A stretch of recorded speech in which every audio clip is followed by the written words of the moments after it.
Alright, now I made an altoids tin video before, and I had mentioned in there that I was going to do one or two things more with it. I did. I wanted to go ahead and make another video. I got to thank Edwyrd Karn.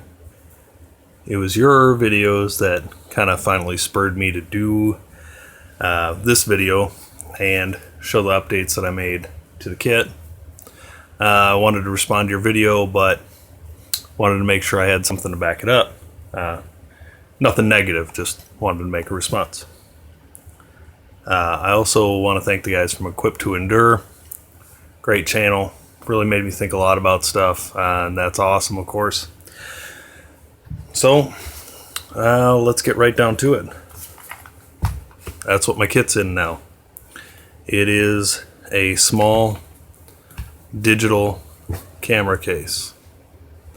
I found it was the perfect size for an altoids tin, and had an old camera that I don't use anymore. So that's what happened with this.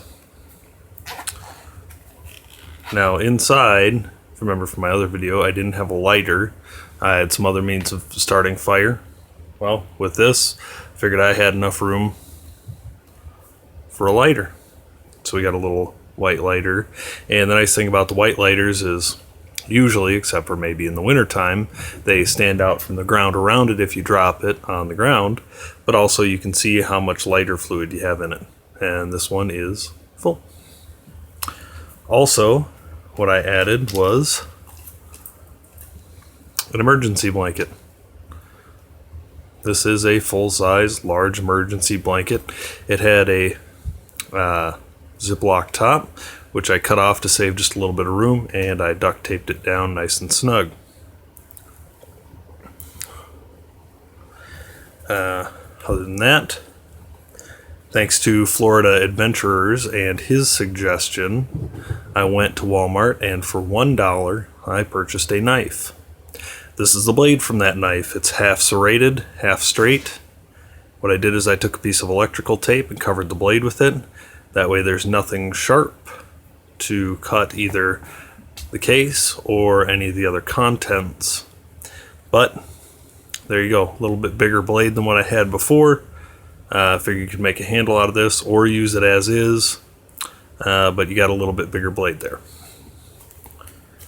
Then I also added a wire camp saw. Now this is just a cheapie from eBay, but pretty much all the stuff that I use is cheapie. I do it on a budget. I want to be real budget minded.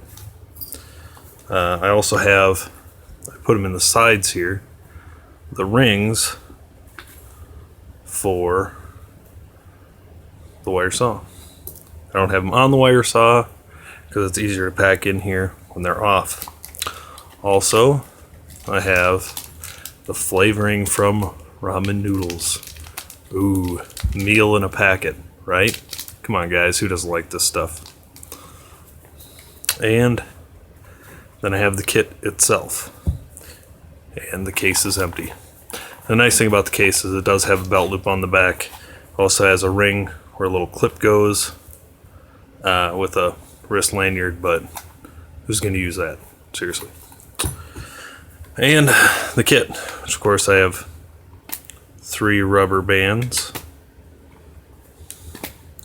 and 6 Ranger bands, just cut from an inner tube, and they're various widths. They're nice for keeping the tin shut, and they of course have plenty of uses themselves. Now as I open this up, the first change that I made is I took a piece of duct tape, and I had bought a needle kit for about $1 at Walmart, and as you can see I have one large straight needle here. Sorry Dave Canterbury, it's not a cotton sail needle, but it is a large needle with a very big eyelet. I would have no problems threading through there. Also, I've got a curved upholstery needle. It's pretty thin, be good for making sutures or whatever you'd need it for, but Those are taped in the tin lid. So you could use the tape, peel it out little strips at a time to use the tape. But mainly it's just a compact way to store needles. Of course, I have my homemade survival mirror, which I have a video on how to make those. Fresnel lens, of course.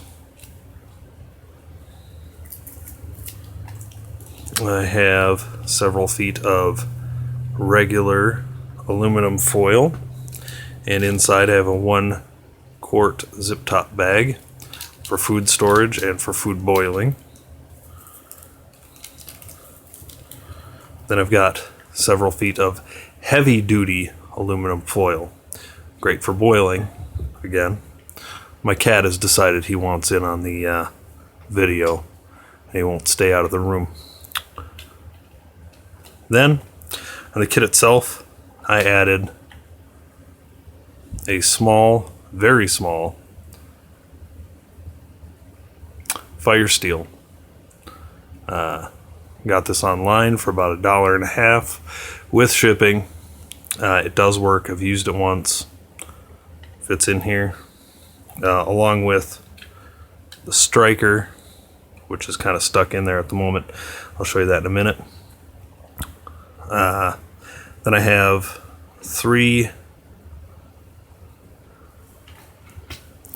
little fire starters. These are toilet paper that I took and twisted real tight, and then I held the end and dipped it into some melted wax.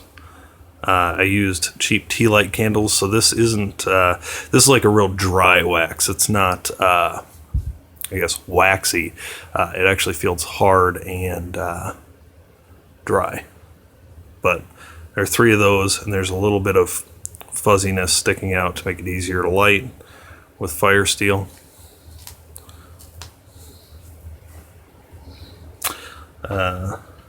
Then I also have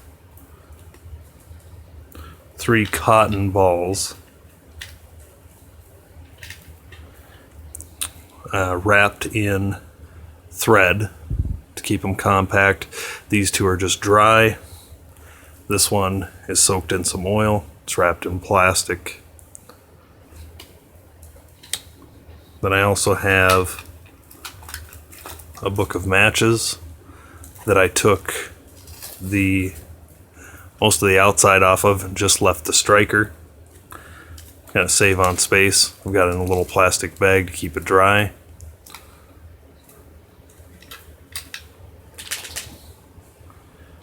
Then I have some bank line. This is 76 or 78 pound bank line. I don't remember how many feet this is. This is like 100 feet or something. It's quite a bit that I got in here.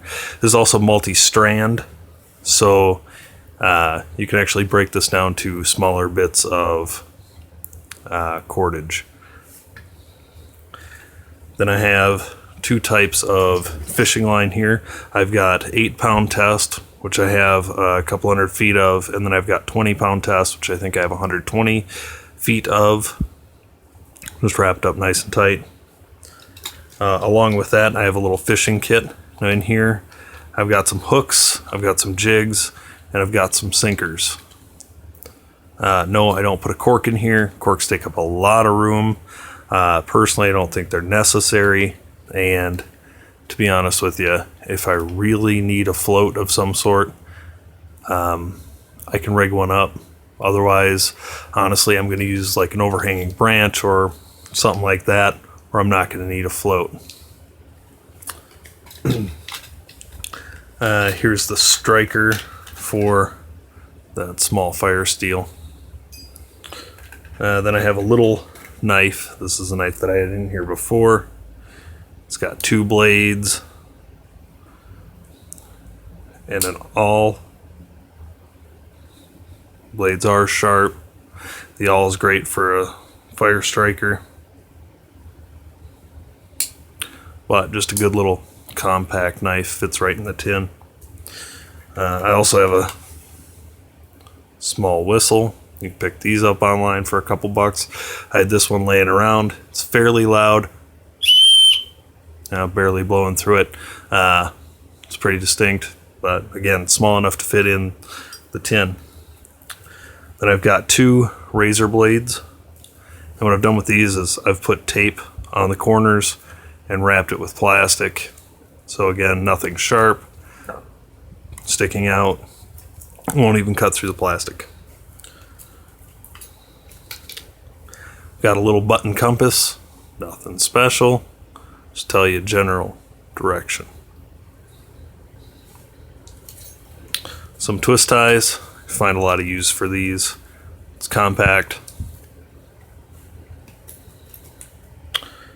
Here I have the needle that was in the kit. This was a pre-threaded needle from a sewing kit, and I took the thread and twisted it around the needle really tight, so that actually there is no point sticking out of that either. Got 1 safety pin. I've got a couple of these, what they call splinter outs. They're very thin metal. They've got a nice sharp point on the end there. They're for taking splinters out, which of course you could do that with them, but I'm sure you could find other uses for them. Very thin, compact.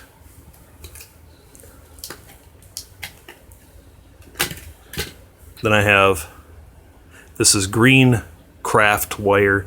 It's thin, but it's strong. And I've got, I think, over 30 feet of it here. It's good for making snares or whatever else you'd need it for. A couple band-aids, a couple butterfly strips,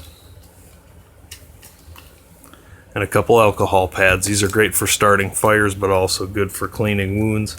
It's gonna hurt, but it'll work. These take a spark really nice and they burn really hot. So again, in another emergency situation, you could start fire with these if you really needed to.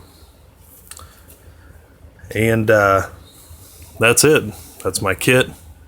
Obviously, it's not going to be something that you're going to survive on for a long time, but yeah, get you through a night or two.